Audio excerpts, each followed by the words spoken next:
As we all know, New Year's is right around the corner. And for many people, it's that time of year where new year, new me.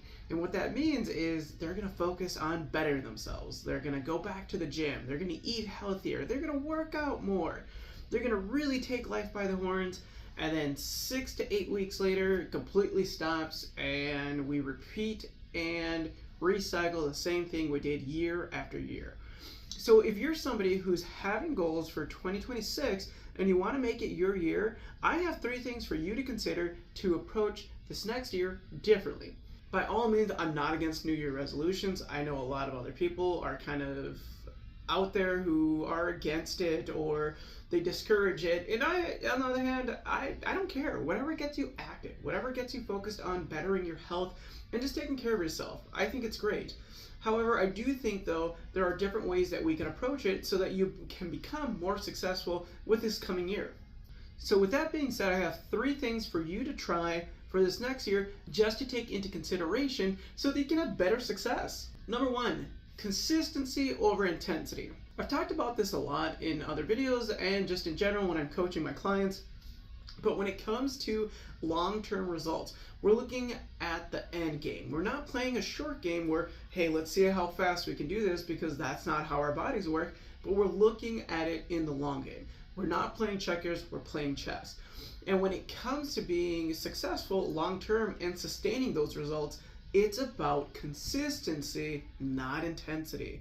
And what that means is, let's look at how consistent you can be at the gym, not how hard you're working out at the gym. Now, the correlation between the two can subtly be there, but more importantly, it's about how often you're actually showing up. And when it comes to real results and lasting results, you honestly only need up to 3 days of strength training, which is surprisingly for a lot of people out there that don't know that. But yeah, you can get great results doing 3 times a week. You don't have to do 5 or 7 days a week. I think that's excessive. I think that's too much.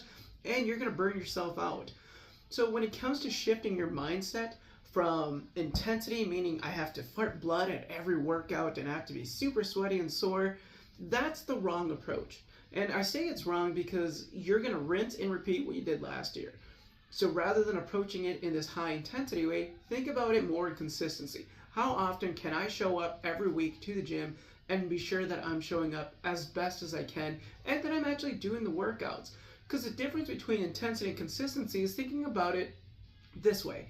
When it comes to dishes in the sink, intensity means let's wait till the dishes are piled up, then we have to do all of them at once and get them in the dishwasher. Where consistency means, hey, as soon as I'm done eating, I'm going to take the 30 seconds it takes to rinse off the plate and put it in the dishwasher.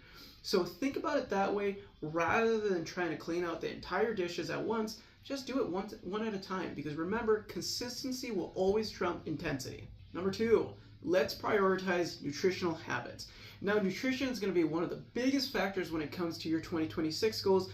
If your goals revolve around any type of fat loss, weight loss, body composition, whatever words you want to use to describe it, but more importantly, people are going to want to change the way that they look.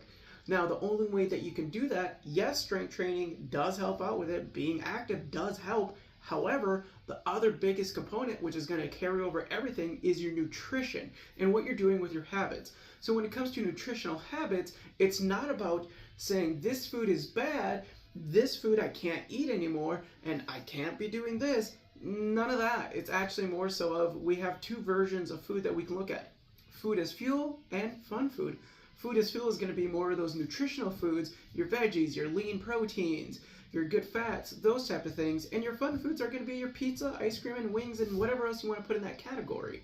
You can have both and still get the results you're looking for, just don't go excessive with the fun foods. So your nutritional habits should be based around making sure you're getting over 100 grams of protein a day, making sure that you're cooking most of your own meals, and more importantly, that you're consistent with your meals, with your breakfast, your lunch, your dinners, and snacks in between there.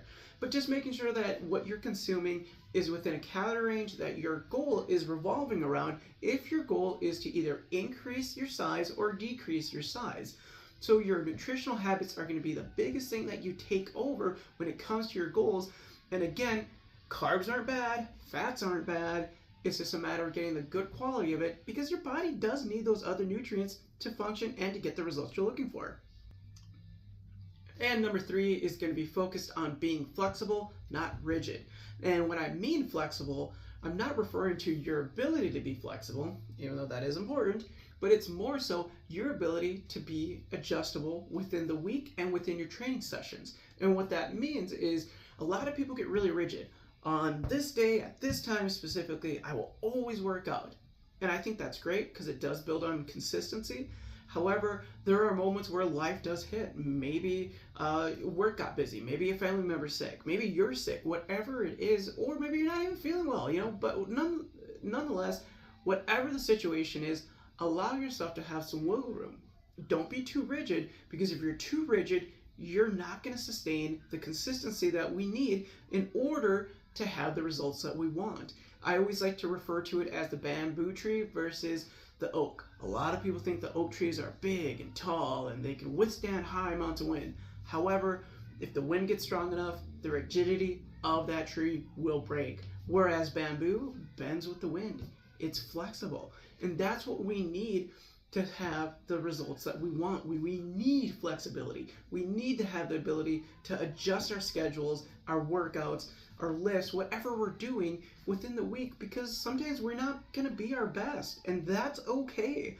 We just need to have the ability to be flexible within those moments where we need it. So on days the energy is feeling low, still show up and just maybe lower down the reps, maybe lower down the weights, maybe adjust the exercises to whatever your body needs for that day. These are skills and tools that are going to help you along the way through your journey in 2026.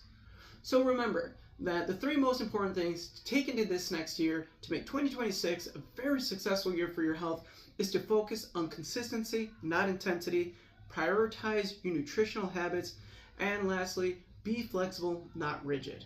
If you found this video helpful, please share it with a friend, and I'll see you in the next one.